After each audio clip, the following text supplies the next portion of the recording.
So first, we've got Dan Wong. He grew up and lives in Yellowknife, Northwest Territories. As the owner of Jackpine Paddle, Dan is an experienced guide and paddling instructor who will always get excited to explore a new remote route by canoe and kayak. During tonight's webinar, Dan will introduce Jackpine Paddle and share some information about the youth programs they've been part of and give the audience, that's you, a better idea of how youth canoe programming is running in the Northwest Territories.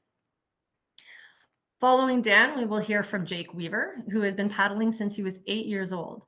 He started by guiding trips in Northern Ontario and Quebec with Camp Pinecrest and then MHO Adventures before moving up to Yellowknife to experience even more rugged and wild landscapes with Jackpine Paddle.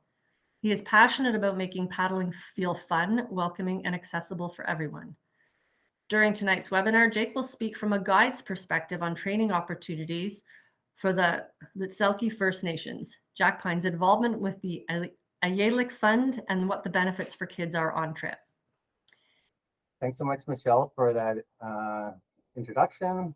And yeah, thanks for the invitation to be here, and appreciate Al, your perseverance with all the technical assistance and others that are, who've created Get Kids Paddling. Definitely an important organization, and we're happy to share an important topic, which is like kids paddling in the North, which definitely, needs to be part of this discussion if it is to be nationwide, and the North is very unique. So I think it's great that Jane is here.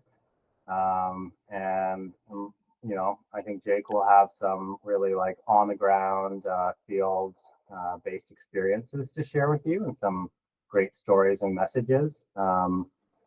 And my goal here is just to maybe give you guys like a broader picture to maybe set up Jake's presentation with just like my experience being raised in the Northwest Territories, and obviously a paddler here that has played a role in youth paddling, just so that you can kind of understand what's going on in the North. And like I said, like it's great that Jane's here because it's very different, what's happening in the Yukon, the Northwest Territories, and Nunavut.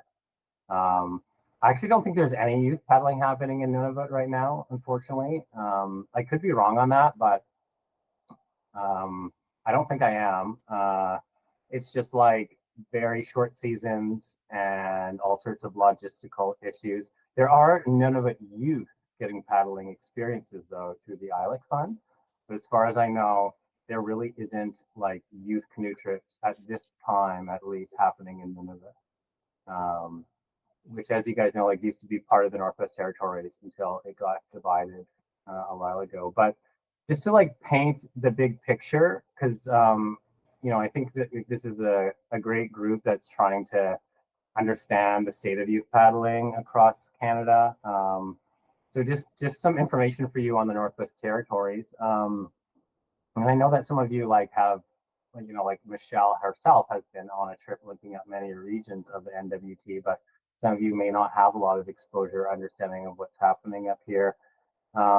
It's large, like the Northwest Territories it's a huge landmass. We have 40,000 people, and they're divided in 33 distinct communities and 7 regions. So you can imagine that there's a lot of regional differences. There's various Indigenous regional organizations and communities, many different languages, different political structures. There's just a lot of diversity in the Northwest Territories, and so it is like on some level tricky to like talk about youth paddling in the Northwest Territories in general, because it really has to go down to a community level and a regional level. But I guess what I can say is that there's definitely an interest in this, like going back to the land, healing from the land. The youth up here, they're definitely getting their brains rotted out by big tech. Just because you're in a small community doesn't mean that you don't have access to a smartphone.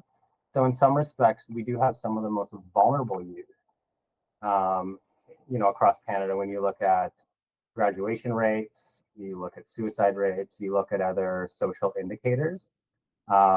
We we have some of the youth that have the least amount of opportunities in some communities, and that could benefit the most from these types of experiences on the water that this group is, working to create more of. So there's definitely a need for it. There's definitely an interest for it. I think it's fair to say across the Northwest Territories, each region will do it differently. Each community will do it differently. There's communities that run their own youth trips that won't contact us, and that's fine. As the owner of Jackpine Paddle, like we do provide paddling, services to organize youth paddling trips for certain communities and regions, but some just decide that they want to do it themselves, which I think is great. Others will reach out and ask us for some help to take care of, the logistics. Sometimes it's just as simple as being like water safety officers, because trips have they have other goals and other staff there from the region. Maybe they have language facilitators, maybe they have elders. Other times we're sort of entrusted with like organizing the programming as well, and like really running the trip. So over the last 9 years that we've been operating, we've run, youth canoe safety training and multi-day trips for, many places in the Northwest Territories: Delaney, Gotenay government, on the shores of Great Bear Lake. Let's look at Dene First Nation, located in the east arm of the Delaney's on Great Bear Lake, located on Great Slave Lake, near Nene, Canada's newest national park. We've taken youth from Hay River, specifically Kadlodiji First Nation, down the Hay River and provided canoe safety training. We've done training for Yellowknife, Dene First Nation, and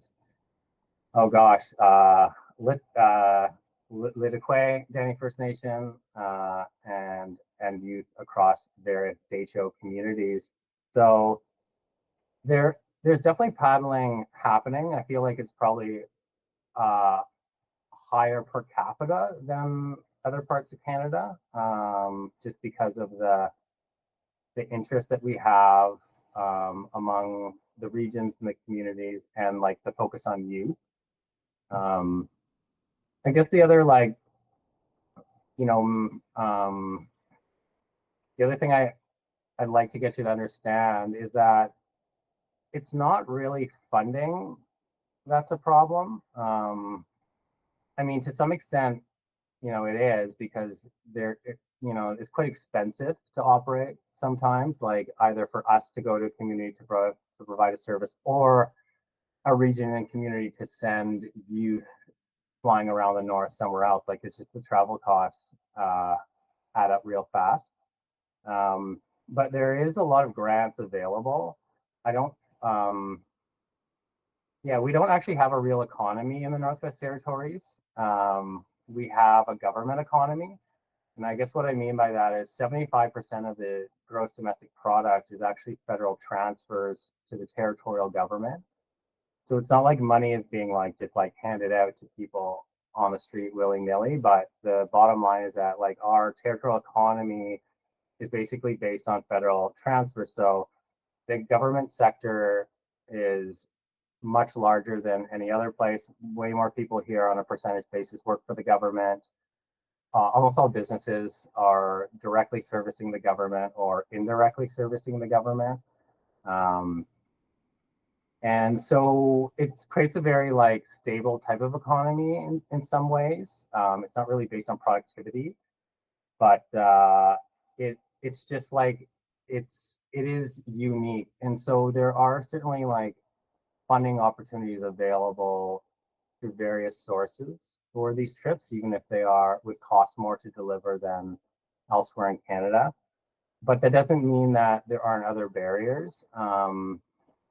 The Indigenous communities sometimes are dealing with capacity issues, and as you guys know, it really takes somebody that's motivated and a lot of time to arrange a trip, to apply for the grants, and to recruit the youth.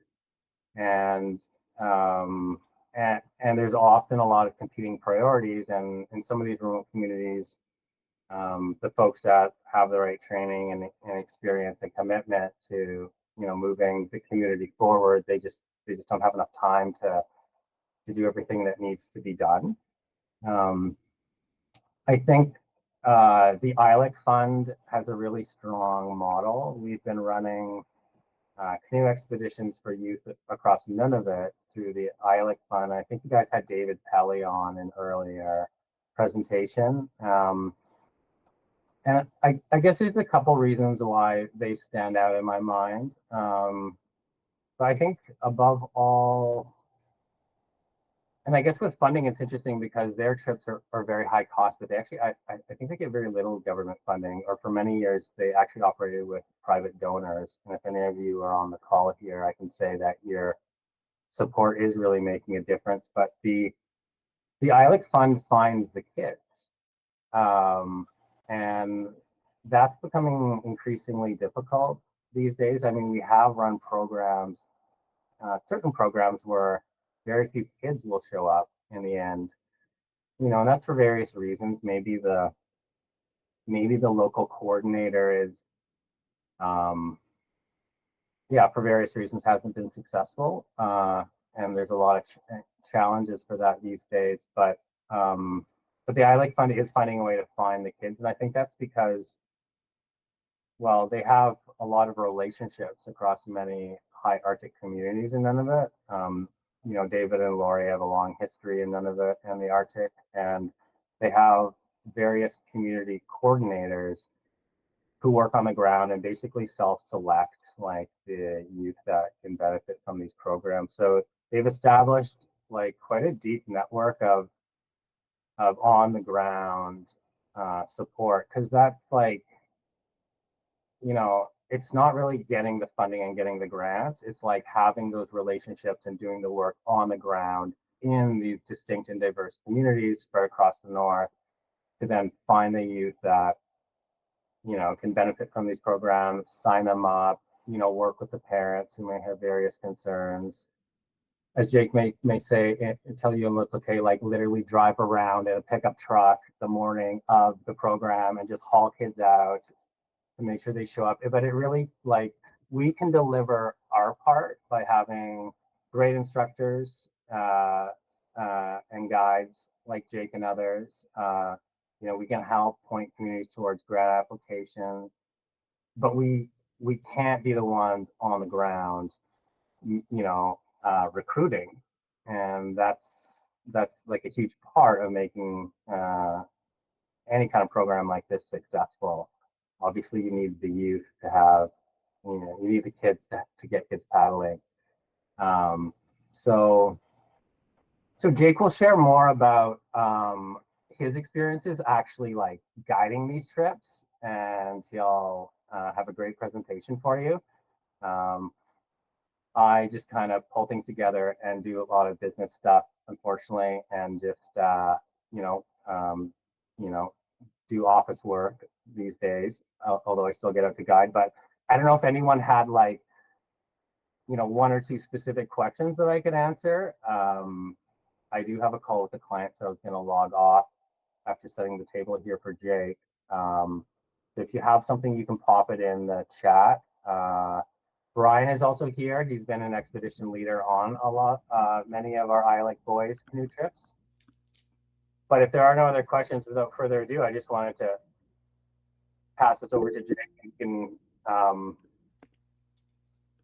he can run with his presentation. I see Gordon has raised his hand, so I don't know. And there's also, Dan, there is a question there in the chat about if any of your programs have educational curriculum.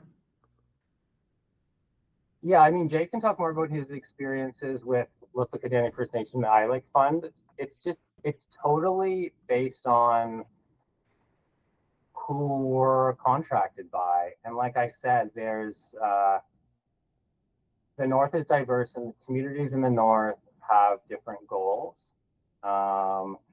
And I think it's important for us, like I realized pretty early that, if we are the ones to take charge and run all of the programming and decide really be the leaders on a program with youth, like we'll do that. But I think it's important to understand for us like what the community wants as part of this. And what we've learned in some programs, like the one I think Michelle that you were part of, is that some communities and regions, they want the youth to be on the water. They want them to learn canoe safety skills, but they also want them to learn about their culture. They also want them to learn their language. They also, they want it to learn from their elders. And so we're not able to provide that kind of programming. That's not our role. That's not what we do. So on some of these programs, we're basically just there for our role is like canoe safety, canoe training, certifications with Paddle Canada, taking care of the food, for example. But then there are other programming goals and other knowledge holders that the community has organized to be along and to provide themselves. So I think that's something that I've learned, is that it's just important to get on the same page with whoever's coordinating this type of program from the beginning and be like, well, what do you want our role to be, And then from there, I think that really helps set the whole thing up for success. So, yeah, I mean, with the ILEC Fund, they do have like a handbook, and they do have program managers and also mental health experts that they do recruit on our trip. So it's like a split where we have like 2 Jackpine paddle guides, of which Jake was one of them, who take care of all the canoe guiding stuff, the logistics, make sure we don't get lost, pack all the food. And then they would bring their mental health support and their expedition lead, who then are versed in their program objectives, and they can deliver those when it makes sense at camp. Anyone that's been on one of these trips knows that everything just kind of blurs sometimes when you get out in the field. But I think it is important to set up these roles and responsibilities early on, at least from my seat here, where I'm, providing the overall support. So, yeah, thanks for your question. And London, Sigachik NWT has asked, any contacts for supports for training? Our schools run trips in past years, but I am new. Cold water safety and intro paddle skills are my main concerns.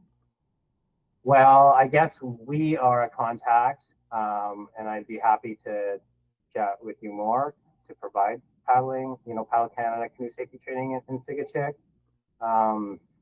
You can find my contact information at our website, jackpinepaddle.com.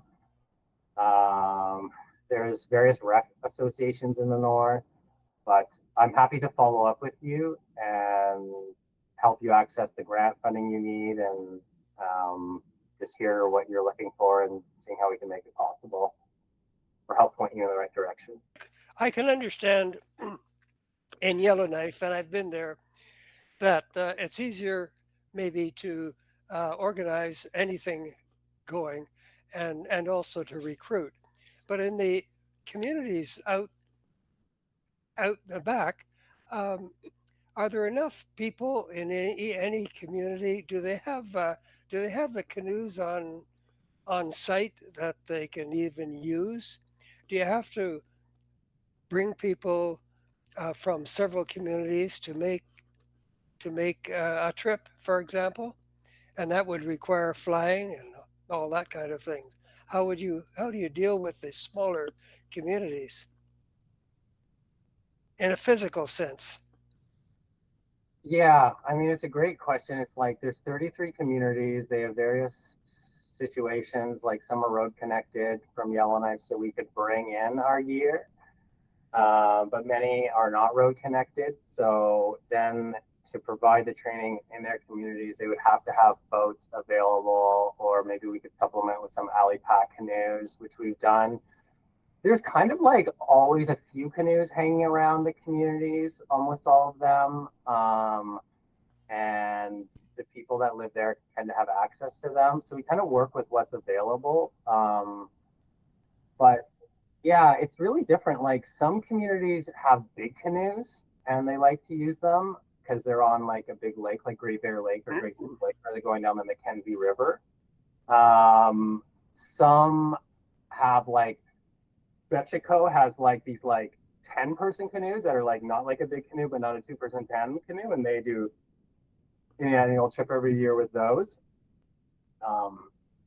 So yeah, it's just like there's just various circumstances of different communities, but overall there is like funding for them, or maybe the school has like canoes in a trailer somewhere of various states of repair or disrepair. But it's on like what's available for water, and what watercraft is appropriate, and the history of the community for running their trips, and our ability to then supplement equipment from Yellowknife. But if obviously the logistics are complicated, and that's just part of running any kind of paddling programming in the north.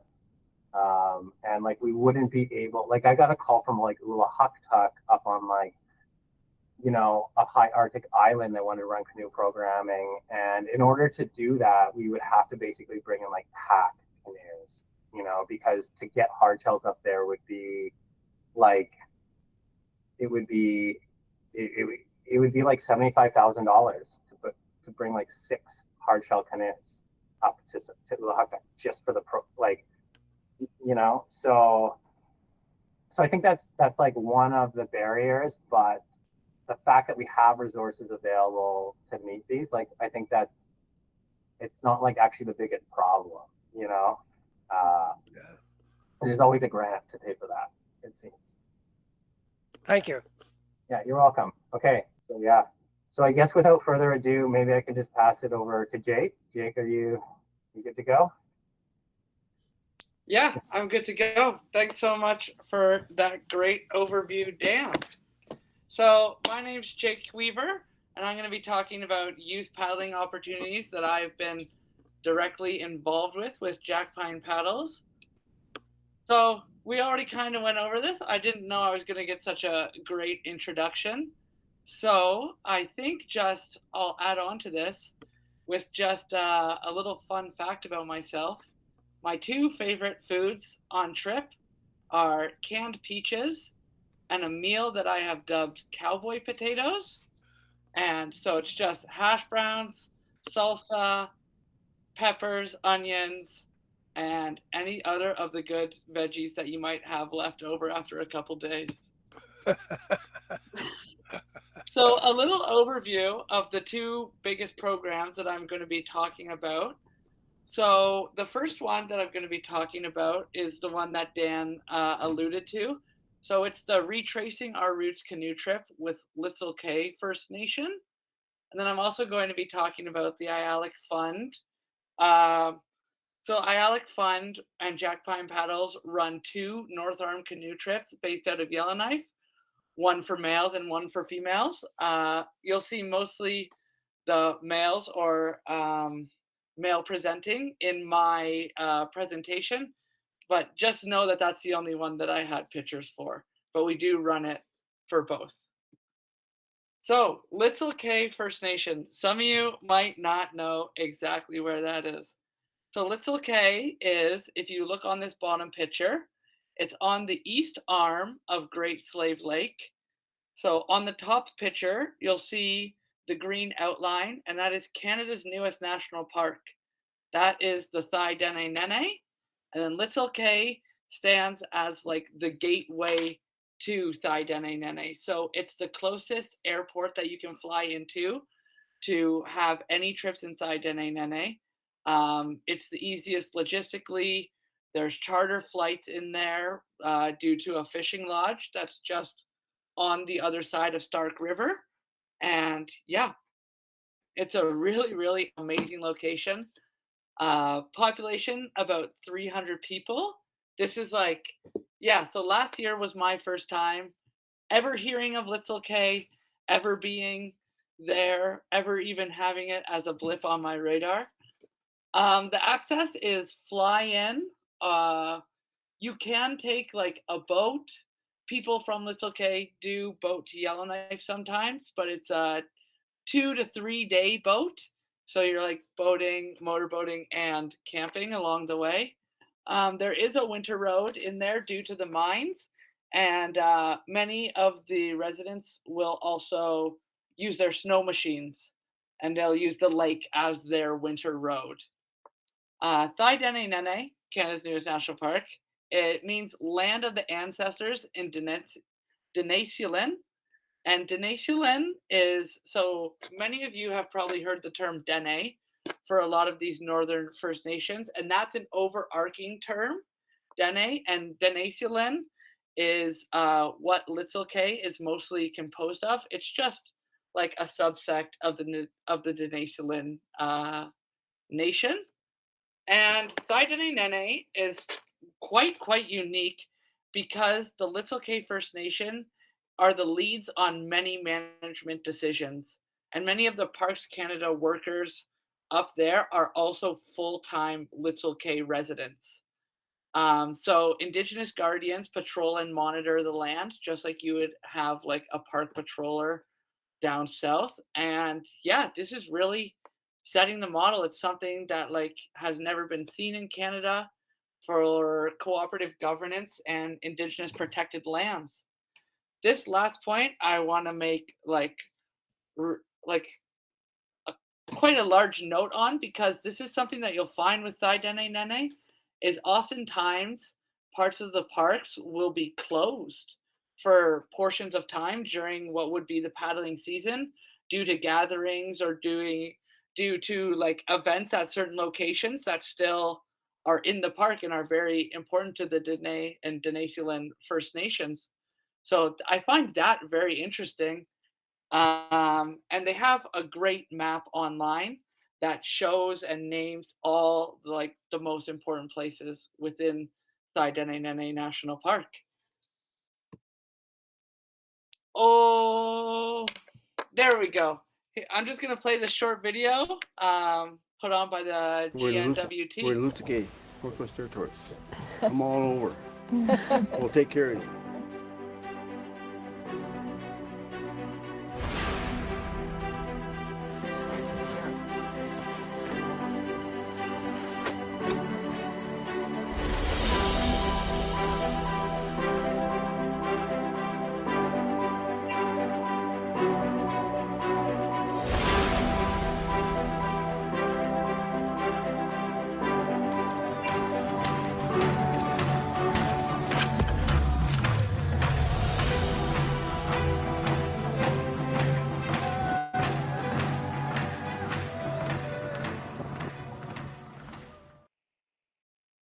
So I actually met the gentleman who is at the start of that video, Ray Catholic, and he's not lying. They did take care of us while we were there.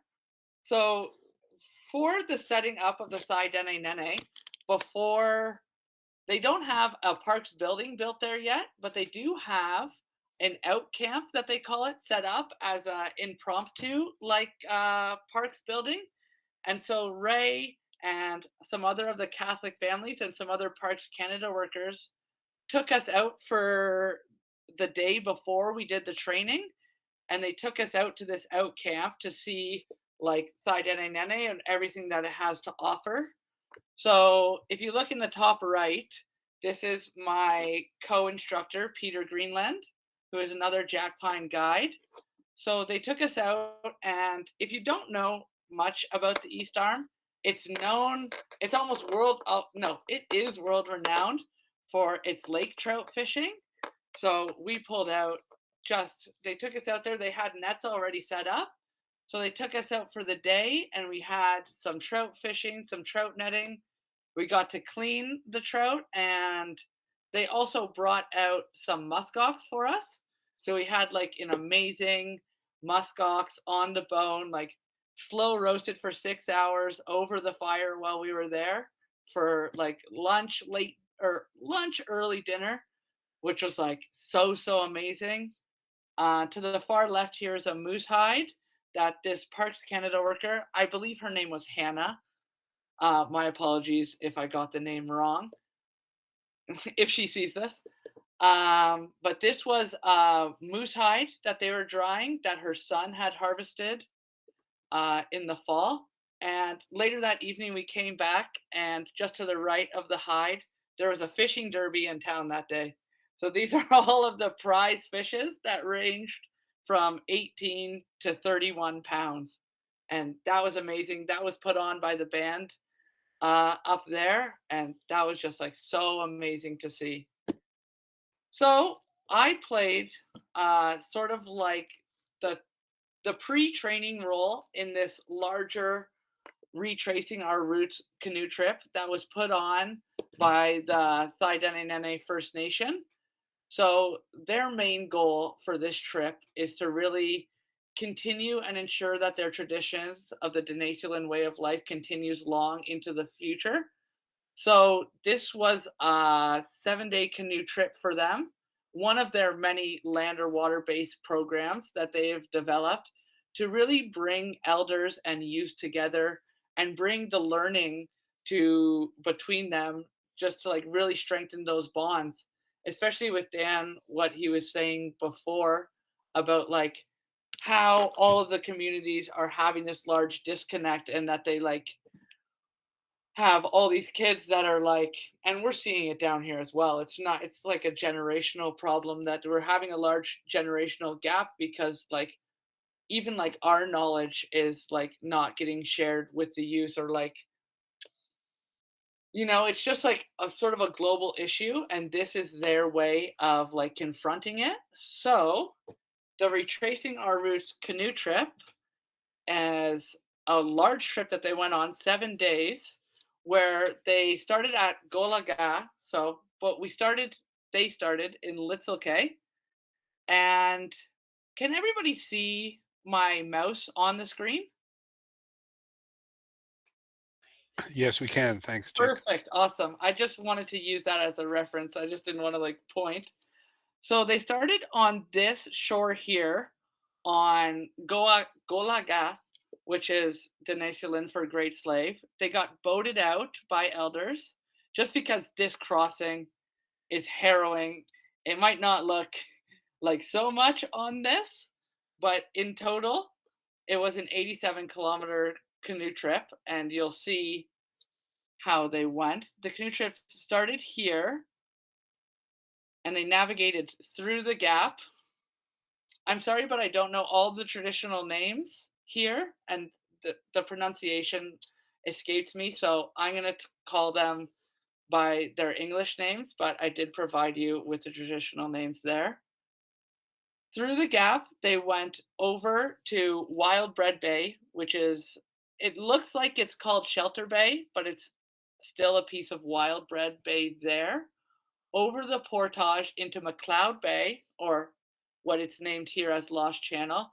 And then this was their largest crossing, was from the Coachella Peninsula over to Clusi Island, which was like such an undertaking. There was like a lot of like pre-trip back and forth whether that this was going to be a suitable route, but they, with how well their training went, they went for it. And then the last couple of days of the trip, they traveled down the shoreline to the Tatalithi Narrows, and they were met by elders for a 2-day gathering at the Narrows there at the end of their trip to celebrate what all the families and the youth had accomplished. So I know I've used some like language through these, but like my main role was not on the Retracing the Roots canoe trip, because I unfortunately had to come back to run the Ayalik trip. I was brought out to Litzelke as their Paddle Canada head instructor. So with the Paddle Canada training, we did 4 days of training I was in Litzelke for a total of 7 days. So I showed up there on a Saturday. So Saturday and Sunday, sometimes in these northern communities, you'll find that things definitely don't run on Sundays. And then Saturdays, it can be a little touch and go as well. So I flew in Saturday, spent Sunday sort of like getting to know the community, going out to the out camp. And then on Monday, we spent our first day doing our Paddle Canada intro tandem flat water training, which just happened in this top photo, just sort of river left to all these features. There was an amazing shallow bay over there where almost at its deepest was waist height for me. So it was an amazing, amazing, amazing teaching location because I was able to actually be in the water, watching maneuvers happen, being able to be hands on, correcting like stroke positions and all that, and like really just be like a very engaged instructor instead of just like sometimes when you end up like just in a boat kind of farther away. So I couldn't have like wished or hoped for a better location. And then the 3 days after that were spent in Stark Lake Rapids, which you can see here, which was in another amazing, amazing location. Awesome washout with huge eddies on both river left and river right. You can see Peter sort of up here on an island that split two channels of the river. So you had like great staging in the middle of the two rapids, huge eddies on both sides. And if you look just to the right of my participants here, there was a rock shoreline that went all the way up the rapids. So you were able to like have the perfect progression of like doing your ferries and your eddy turns and your sea turns all at the bottom of the rapids in the washout and just offshore there. And then as you started to do like larger like C turn, S turn maneuvers, catching eddies, you're able to like just walk a little bit up the rapid and then paddle the rest of it down. And by the end of the training, it was like super amazing because we could like portage all the way up on either side of the river. And the youth were just like able to just like have a blast, know their river signals, call out to Peter and I, and give it the good to go. On the final day of the training as well, we invited all community members out to see the participants demonstrate their new skills. And that was like really, really awesome because it actually got like the whole community engaged and excited and like what they were able to see what they were doing. And yeah, through that like last community day, we had like a couple youth that were like asking us questions when we would be like dropping the boys back off at home or like giving rides out to the river. They would like see us and like have some interactions. And when they really saw like what the participants were doing in the last day of their training, they were like, oh yeah, like we want to sign up for this trip. Like we're like we really, really want to be involved in this. And they actually had like 3 more participants join almost like 2 days out from the trip just because of like the excitement of what they saw their peers engaging in.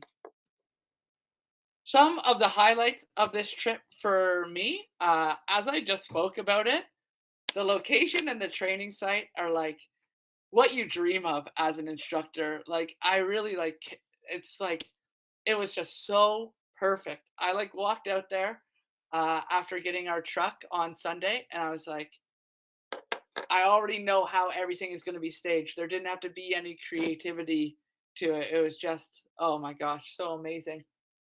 The peer-to-peer teaching between generations.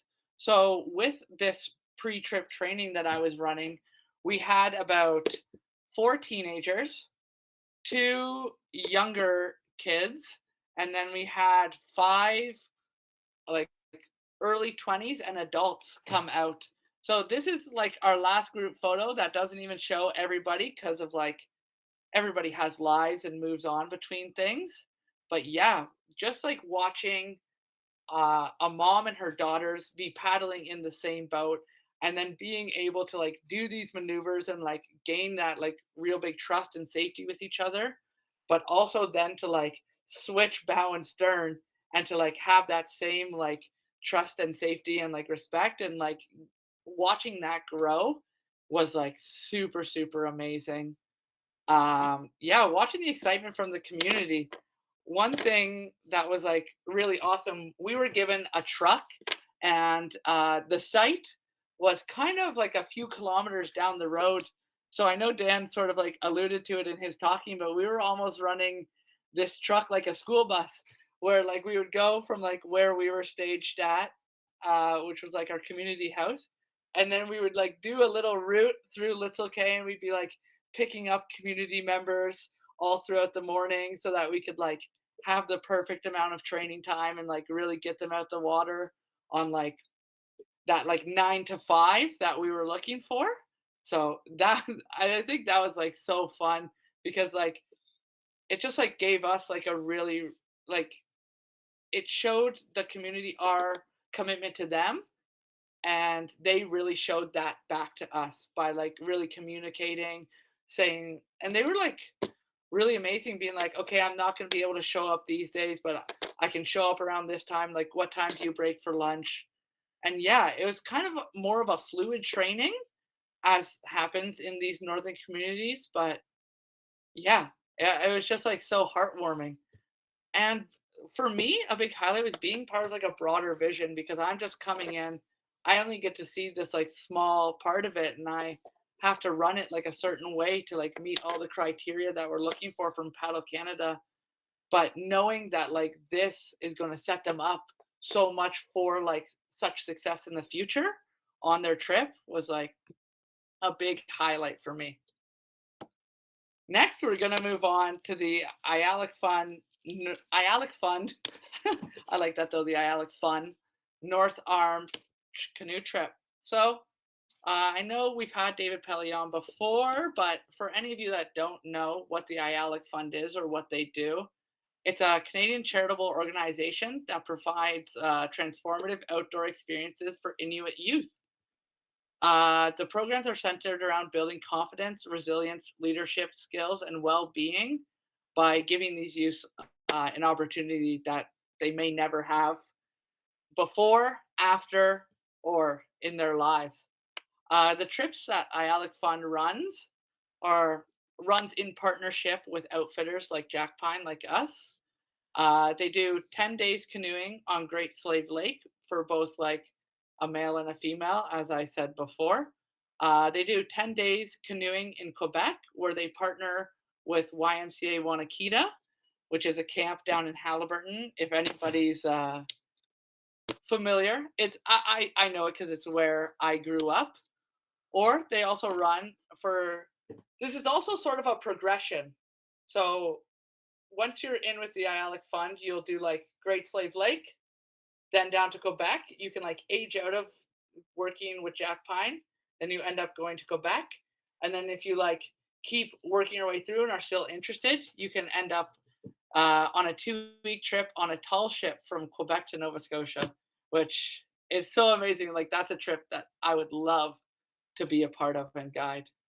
The IALIC Fund mandate, just so we like have like a broader perspective on who they are.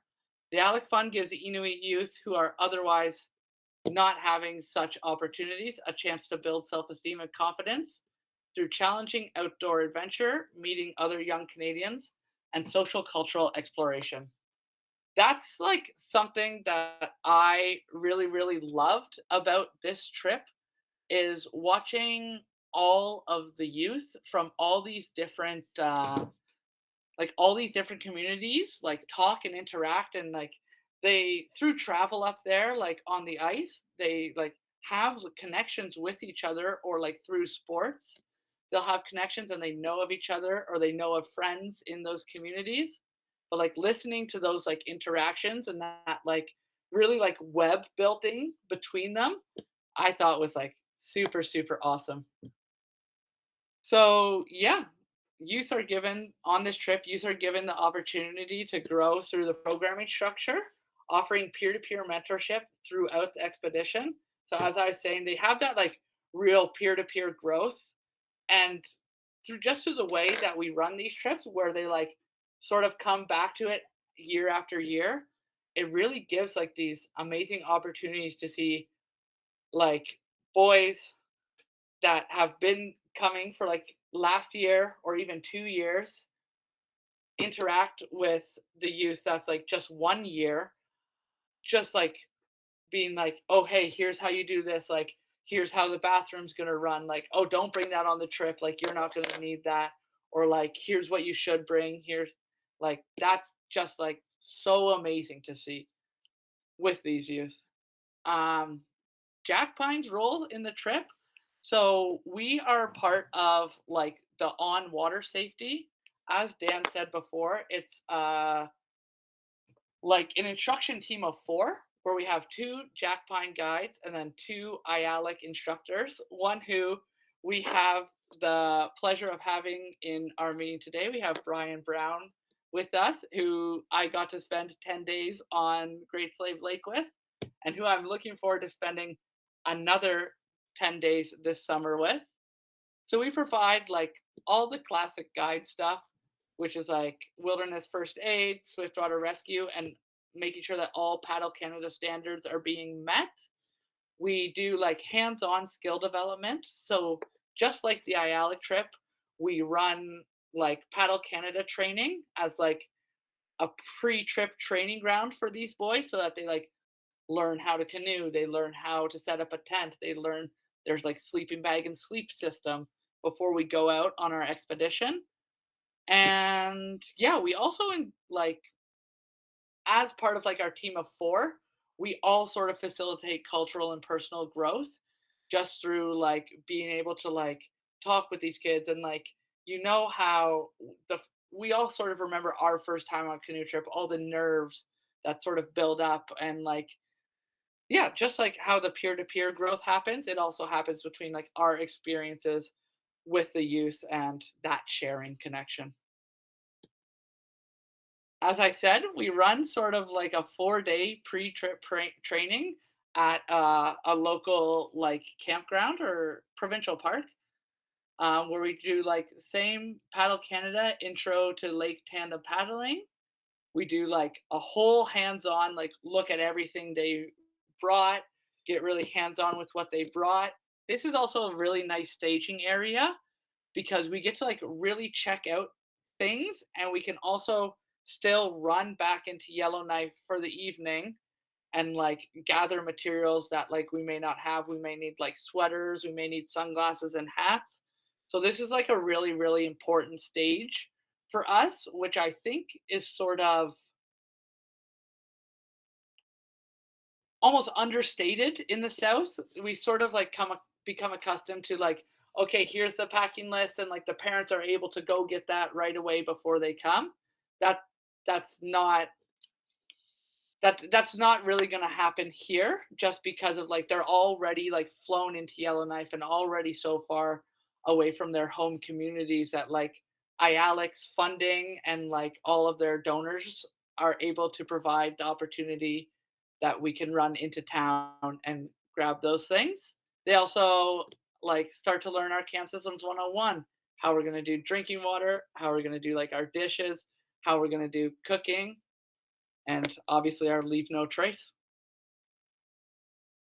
After those, we go to our 10 days on the North Arm. And here are just like some highlights. So again, like catching amazing fish on the top right. These are all the boys lined up for seconds after we had like a macaroni casserole cook-off between some of the guides.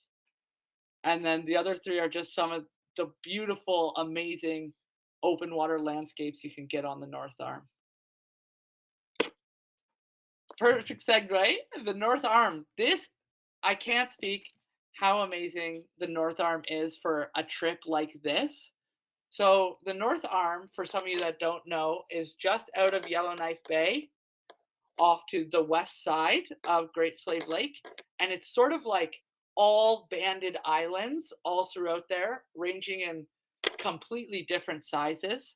And for lack of a better terms, it's sort of a free-for-all for camping. It's sort of like within Leave No Trace principles, you can camp on any of the islands you would like, and they're like of various size and of various like quality. But that's like an awesome learning that we get to impart on the kids. Be like, okay, when we get to a campsite, like what are we looking for? Are we going to have enough tent spots? Are we going to have like a great kitchen staging area? So that's amazing. We also are protected by these islands and the wind. So like a lot of the wind, the prevailing wind comes into the North Arm, but being able to like shelter and like sneak yourself around these islands and like stay on the like shoreline side of them is just incredible. But on like a beautiful day, you can also like go out into the open water and do some larger like island to island crossings. And that's sort of like the flexible routes that we get. You get to really like choose your own adventure. And it's really, I find that really helpful for this group as well, because we don't really have like a set destination on this trip, because like it all depends on like paddling skill. Like if it's a calm day and the boys like want to push and they want to just keep paddling, like we offer that to them. They're allowed to like make these decisions. They have a role in that open and honest communication in that decision making process. So they really get to like have like a really centered role in how their canoe trip is going to play out. It's not just us telling them like this is where we're going. We got to go here this day. And then yeah, easy access from Yellowknife. We start the trip right in Yellowknife, and we paddle out to the North Arm. So getting a boat out there, if we have any first aid or anything happen, really easy to just zip zap zoop. We have somebody there really quick. Yeah, for some of you who might not have ever worked with northern populations, it's such an amazing opportunity, with personal growth, both for like them seeing like Southerners and like us interacting with them. We all face like our own assumptions, biases, and limits. Like we said, or like I said before, you have to be like really creative, and it teaches you like how to be really resourceful and flexible when you like come into certain like issues or come into certain like ways of life. Like it might not be what you're used to, but if you come into it with a very open mind, you get to like see these little pieces, and like their creativity reflects so wholly on the trip. The way that they like do a couple things, like we had one boy who would always wear like swimming goggles whenever he like was cooking or working with our firebox, and it was just like so amazing. It's like nobody ever told him to do that. Nobody's ever like, hey, try this. He was just like, I need to wear the goggles. This is going to be like the perfect thing. Building genuine relationships. We all know that that's like some of our favorite parts of canoe tripping is the relationships that are formed by just like this shared experience. And I find it happens even more with these populations because they are so like isolated sometimes, and they have like this like core group. When they start to like expand out of that group and create these connections, it's like really, really beautiful. These are just some of our highlights from the trip. So a lot of like the two IALIC guides that I haven't touched on a lot. One is at the bottom right here. This is Brian, smack dab right in the center on his 40th birthday. Their role is a lot more facilitation of the learning experiences that we achieve through like journaling and like trip logging. And yeah, and if there's any like peer to peer like conflict, they're really there to like step in and like facilitate that and facilitate the breaking down of like what happened. And yeah, all amazing fishing as we've seen, amazing sunsets. And yeah, just an overall 11 out of 10 trip. Like couldn't have been a more amazing experience for me.